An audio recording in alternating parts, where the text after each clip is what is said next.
Good afternoon. I've just met with the Vice President, Secretary Blinken, Secretary Austin, National Security Advisor Sullivan, and other members of the National Security Leadership Team in the Situation Room to discuss our ongoing efforts to evacuate American citizens, third country civilians, Afghan allies, and vulnerable Afghans. And I want to provide the American people with a brief update on the situation in Afghanistan. Since I spoke to you on Monday, we've made significant progress. We've secured the airport, enabling flights to resume, not just military flights, but civilian charters from other countries, and the NGOs taking out civilians and vulnerable Afghanis. And now we have almost 6,000 troops on the ground, including the 82nd Airborne, providing runway security, the Army 10th Mountain Division standing guard around the airport, and the 24th Marine Expeditionary Unit assisting the civilian departure. This is one of the largest, most difficult airlifts in history, and the only country in the world capable of projecting this much power on the far side of the world with this degree of precision is the United States of America. We've already evacuated more than 18,000 people since July and approximately 13,000 since our military airlift began on August the 14th. Thousands more have been evacuated on private charter flights facilitated by the U.S. government. These numbers include American citizens and permanent residents, as well as their families. It includes SIV applicants and their families, those Afghans who have worked alongside us, served alongside of us, gone into combat with us, and provided invaluable assistance to us, such as translators and interpreters. The United States stands by its commitment that we've made to these people, and it includes other vulnerable Afghans, such as women leaders and journalists. In fact, working in close coordination with the management of the New York Times, the Washington Post, and the Wall Street Journal, we have successfully evacuated all 204 of their employees in Afghanistan on U.S. military aircraft earlier this week.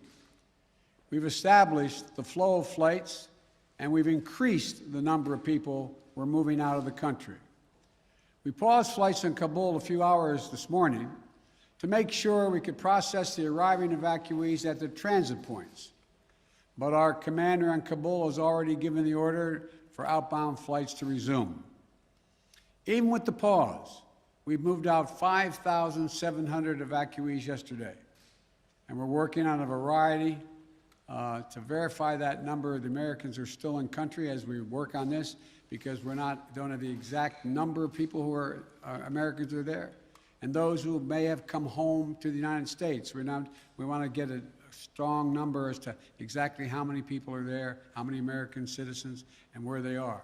Just yesterday, among the many Americans we evacuated, there were 169 Americans who we got over the wall into the airport using military assets. We're also facilitating flights for our allies and our partners, and working in close operational coordination with NATO on this evacuation. For example, we provided overwatch for the French convoy bringing hundreds of their people from the French embassy to the airport. These operations are going to continue over the coming days before we complete our drawdown. We're going to do everything that we can to provide safe evacuation for our Afghan allies, partners, and Afghans who might be targeted because of their association with the United States. But let me be clear. Any American who wants to come home, we will get you home. But make no mistake, this evacuation mission is dangerous. It involves risks to our armed forces, and it's being conducted under difficult circumstances. I cannot promise what the final outcome will be, or what it will be, that it will be without risk of loss. But as Commander-in-Chief, I can assure you that I will mobilize every resource necessary. And as an American, I offer my gratitude to the brave men and women of the U.S. Armed Forces who are carrying out this mission. They're incredible. And as we continue to work the logistics of evacuation, we're in constant contact with the Taliban, working to ensure civilians have safe passage to the airport. We are particularly focused on our engagements on making sure every American who wants to leave can get to the airport. Where we have been seeing challenges with Americans for Americans, we have thus far been able to resolve them. We've made clear to the Taliban that any attack on our forces or disruption of our operations at the airport will be met with swift and forceful response. We're also keeping a close watch on any potential terrorist threat at or around the airport, including from the ISIS affiliates in Afghanistan who were released from prison when the prisons were emptied. And because they are, by the way, and make everybody understand that the ISIS in Afghanistan have been the sworn enemy of the Taliban. I've said all along, we're going to retain a laser focus on our counterterrorism mission, working in close coordination with our allies and our partners, and all those who have an interest in ensuring stability in the region. Secretary Blinken is with me today, met this morning with our NATO allies in consultation about the way forward, so that Afghanistan cannot be used in the future as a terrorist base to attack the United States or our allies. For 20 years, Afghanistan has been a joint effort with our NATO allies. We went in together, and we're leaving together. And now we're working together to bring our people and our Afghan partners to safety. In the past few days, I've also spoken directly with the British Prime Minister, Mr. Johnson, Chancellor Merkel of Germany, and President Macron of France. We all agreed that we should convene, and we will convene, the G7 meeting next week, a group of the world's leading democracies, so that together we can coordinate our mutual approach, our united approach on Afghanistan and moving forward. We are united with our closest partners to execute the mission at hand. We've also discussed the need to work with the international community to provide humanitarian assistance, such as food aid and medical care for refugees who have crossed into neighboring countries to escape the Taliban, and to bring international pressure on the Taliban with respect to the treatment of Afghan people overall, but including Afghan, particularly women and girls. The past week has been heartbreaking. We've seen gut-wrenching images of panicked people acting out of sheer desperation. You know, it's completely understandable. They're frightened, they're sad, uncertain what happens next. I don't think any one of us can see these pictures and not feel that pain on a human level. Now we have a mission to complete in Afghanistan. It's an incredibly difficult and dangerous operation for our military. We have almost 6,000 of America's finest fighting men and women at the Kabul airport. And we're putting their lives on the line, and they're doing it in a dangerous place to save other Americans, our Afghan allies, and citizens of our allies who went in with us. You know, I talk to our commanders on the ground there every single day, as I just did an hour or so ago. And I made it clear to them that we'll get them whatever they need to do the job. They're performing to the highest standard under extraordinarily difficult and dynamic circumstances. Our NATO allies are strongly standing with us, their troops keeping sentry alongside ours in Kabul, as is the case whenever I deploy our troops into harm's way. I take that responsibility seriously.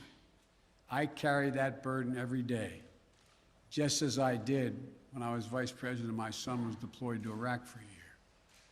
There'll be plenty of time to criticize and second guess when this operation is over. But now, I'm focused on getting this job done. I would ask every American to join me in praying for the women and men risking their lives on the ground in the service of our nation.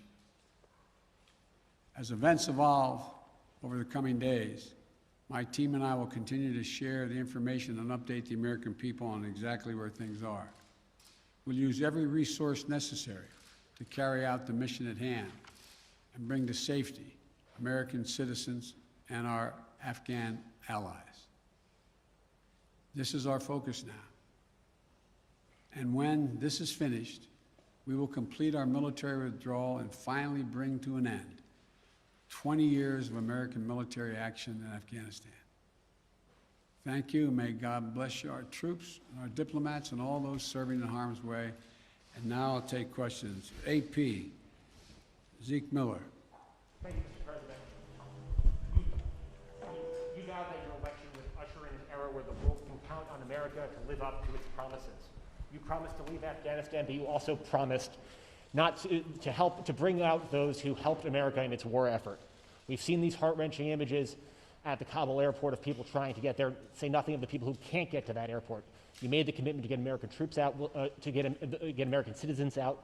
Will you make the same commitment to those who assisted in the American war effort over the last 20 years, number one? And then number two, what is your message to America's partners around the world who have criticized not the withdrawal, but the conduct of that withdrawal and made them question America's credibility on the world stage? I have seen no question of our credibility from our allies around the world. I've spoken with our NATO allies. We've spoken with NATO allies, the Secretary of State. Our National Security Advisor has been in contact with his counterparts throughout the world and our allies, as has the General, I keep calling him a General, but my Secretary of Defense. The fact of the matter is, I have not seen that. As a matter of fact, the exact opposite I've gotten. The exact opposite thing is we're acting with dispatch, we're acting committing to what we said we would do. Look, let's put this thing in perspective here. What interest do we have in Afghanistan at this point with al-Qaeda gone? We went to Afghanistan for the express purpose of getting rid of al-Qaeda in Afghanistan, as well as getting Osama bin Laden, and we did. Imagine, just imagine, if that attack, if bin Laden had decided with al-Qaeda to launch an attack from Yemen, would we ever gone to Afghanistan? Would there ever be any reason we'd be in Afghanistan? Controlled by the Taliban? What is the national interest of the United States in that circumstance? We went and did the mission. You've known my position for a long, long time. It's time to end this war. The estimates of the cost of this war over the last 20 years range from a minimum of $1 trillion to a think tank at one of the universities saying $2 trillion. That's somewhere between $150 million a day and $300 million a day. The threat from terrorism has metastasized. There's a greater danger from ISIS and al-Qaeda and all these affiliates in other countries by far than there is from Afghanistan. And we're going to retain an over-the-horizon capability that if they were to come back to be able to take them out, surgically move. So this is where we should be. This is about America leading the world, and all our allies have agreed with that. And by the way, before I made this decision, I was at the G7 as well as met with our NATO partners. And I told them all, every one of them knew and agreed with the decision I made to jointly end our involvement in Afghanistan. The first part of your question was, I can't remember now. Would you commit to the same commitment? Would you make the same commitment to bring out Afghans who assisted in the war effort? Yes, we're making the same commitment. There's no one more important than bringing American citizens out. I acknowledge that. But they're equally important almost is all those SIVs we call them, who in fact helped us. They were translators. They went into battle with us. They were part of the operation. As well as we're also trying to get out as many NGOs, non-government organizations, women's organizations, et cetera. We're doing all we can. In the meantime, Secretary Blinken and I am going to be working with our allies to see to it that we can bring international pressure on the Taliban they're looking to gain some legitimacy. They're going to have to figure out how they're going to maintain that country. And there's going to be harsh conditions, strong conditions we're going to apply, and it will depend on whether they get help based on whether or not how and well they treat women and girls, how they treat their citizens. So this is just beginning on that score. Are you willing to stay past the 31st to make that happen, to bring all the Americans out, to bring those SIVs out? I think we can get it done by then, but we're going to make that judgment as we go. Now, Justin Sink of Bloomberg. Thank you, Mr. President. You just said that you would keep a laser focus on counterterrorism efforts and that you don't see as great of a threat of terrorism from Afghanistan as other parts of the world. But if you and your administration so badly misassessed how quickly the Taliban would sweep through Afghanistan, and we no longer have an embassy there from which to run intelligence operations, how can you at all be confident of your assessment of the risk of terrorism and the ability of the U.S. to conduct over-the-horizon missions to keep it in check? Can you tell Americans that they're safe and will remain safe from terror attacks in Afghanistan? I think you're comparing apples and oranges. One question was whether or not the Afghan forces we trained up would stay and fight in their own civil war they had going on. No one, I shouldn't say no one, the consensus was that it was highly unlikely that in 11 days they'd collapse and fall and the leader of Afghanistan would flee the country. That's a very different question than whether or not there is the ability to observe whether or not large groups of terrorists begin to accumulate in a particular area in Afghanistan to plot against the United States of America. That's why we retained an over-the-horizon capability to go in and do something about that if that occurs. But in the meantime, we know what's happened around the world. We know what's happening in terms of what's going on in other countries where there is a significant rise of terrorist organizations in the Middle East, in East Africa, and other places. And so the bottom line is we're dealing with those terrorist threats from other parts of the world and failed states without permanent military presence there.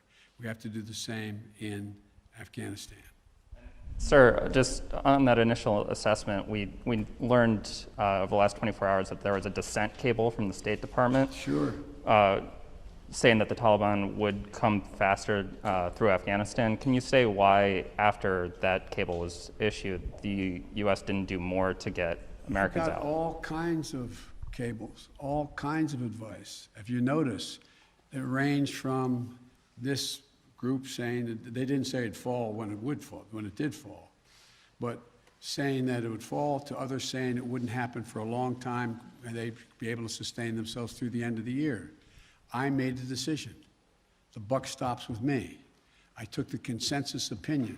The consensus opinion was that, in fact, it would not occur, if it occurred, until later in the year. So it was my decision. Now, my next is Stephanie Ramos, ABC. Thank you, Mr. President. Two questions for you. The military has secured the airport, as you mentioned, but will you sign off on sending U.S. troops into Kabul to evacuate Americans who haven't been able to get to the airport safely? We have no indication that they haven't been able to get in Kabul through the airport. We've made an agreement with the Taliban thus far. They've allowed them to go through. It's in their interest for them to go through. So we know of no circumstance where American citizens are carrying an American passport are trying to get through to the airport. But we will do whatever needs to be done to see to it they get to the airport. And one more, Mr. President. Last month, my colleague Martha Raddatz interviewed Abdul, an interpreter who was on the front lines with U.S. forces in Afghanistan. Overnight, we received a photo of Taliban militants coming to the door of his home, literally hunting him down. Thankfully, he was able to escape, but he is obviously still in mortal danger. What would be your message to Abdul, his wife, and his 3 young daughters? We want you to be able to get to the airport. Contact us. We'll see whatever we can do to get you there. We've got to get you out. We are committed to deal with you, your wife, and your child, to get all 3 of you out of Afghanistan. That's the commitment. Thank you, sir. Meredith Lee of PBS NewsHour. You mentioned just now using every resource available for evacuations. Why haven't you ordered the military to expand the security perimeter around the Kabul airport? Do you have any plans to do so, given that will likely require more U.S. troops? And are you considering rescue operations to recover Americans and Afghan allies stuck behind Taliban checkpoints? The answer is yes to the last question. We're considering every opportunity and every means by which we could get folks to the airport. That's number one. Number two, the reason why we have not gone out and started and set up a perimeter way outside the airport in Kabul is that it's likely to draw an awful lot of unintended consequences in terms of people who, in fact, are not part of the Taliban. We've been in constant contact with the Taliban leadership on the ground in Kabul, as well as the Taliban leadership at Dahou. And we've been coordinating what we were doing. That's why we were able, for example, how we got all of our embassy personnel out, how we got everyone out of the embassy safely. That was the distance. That's how we helped get the French out and out of their embassy. So the question remains, there will be judgments made on the ground by the military commanders at the moment, and I cannot second guess each of those judgments to be made. But the idea of, again, let me get back to the fundamental point I made at the outset. When the decision was made by me that, and it was made some time ago, and I ran 4 presidents saying I wanted to get us out of Afghanistan. One of the things that is a reality is people now say to me and to others, and many of you say it on air, that why did we have to move because no Americans are being attacked? Why did we withdraw those, why did we agree to withdraw 2,500 troops? No Americans are being attacked. As I said before, the reason they weren't being attacked was part of an agreement that Trump had made a year earlier. We will leave by May 1st, he said, as long as there's no attack on Americans in that year period. Number one. Number two, the Taliban was taking large swaths of the countryside, north and south. None of the major areas, none of the major points of the capitals of each of these provinces. But they were all over the country.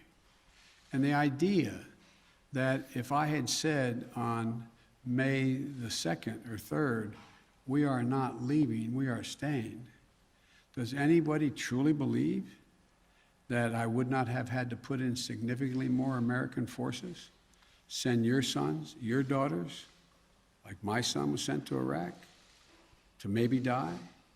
And for what? For what?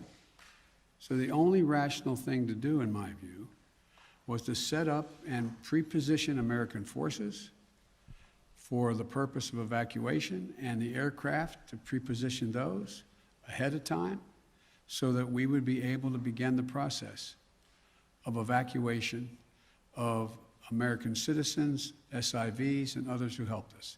The last point I'll make is this. Look, if we had decided 15 years ago to leave Afghanistan, it would have been really difficult. If we decided 5 years ago, if we continued the war for another decade and tried to leave, there's no way in which you'd be able to leave Afghanistan without there being some of what you're seeing now.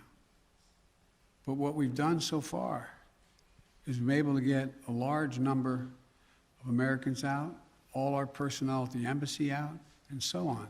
And thank God, so far, knock on wood, we're in a different position. Scott Detro. Scott, NPR. Thank you, Mr. President. I just want to follow up on something you said a moment ago. You said that there's no circumstances where American citizens cannot get to the airport. That doesn't really square with the images we're seeing around the airport, with the reporting on the ground from our colleagues who are describing chaos and violence. Are you saying unequivocally that any American who wants to get to the airport is getting there and getting past the security barrier and to the planes where they want to go? I thought the question was, how can they get through to the airport outside the airport? And the answer is, to the best of our knowledge, the Taliban checkpoints, they are letting through people showing American passports. Now, that's a different question when they get in the rush and crowd of all the folks just outside the wall near the airport. That's why we had to, I guess, was it yesterday or the day before, we went over the wall and brought in, how many? 169 Americans. So it is a process to try to figure out how we deal with the mad rush of non-Americans, those who didn't help, those who were not on the priority list, just any Afghan to be able to get out of the country. And so my guess is that no matter what, under what circumstances there's not a whole lot of Afghanis, there's a whole lot of Afghanis that just as soon come to America, whether they're any involvement with the United States in the past at all, rather than stay under Taliban rule or any rule. So what I was saying is that we have an agreement that they will let pass through the checkpoints that the Taliban control, and let Americans through. But given this, given the negotiations with the Taliban, the scenes that we're seeing, can you just fully explain why the plan wasn't to go ahead with these evacuations of both Americans and allies before the drawdowns began, before Bagram was closed, looking back several months? Because whether it was now or several months from now, there seems to be a broad consensus that the Taliban would make these gains and these would be needed at some point. Well, yeah, at some point. But the point was that although we were in contact with the Taliban and Doha for this whole period of time, at some point wasn't expected to be the total demise of the Afghan National Force, which was 300 persons. Let's assume the Afghan National Force had continued to fight and they were surrounding Kabul. Be a very different story, very different story. But the overwhelming consensus was that they were not going to collapse. The Afghan forces, they were not going to leave. They were not going to just abandon and then put down their arms and take off. So that's what happened. Thank you very, very much. Thank you. Why do you continue to trust the Taliban, Mr. President? Why do you continue to trust their pledges, Mr. President?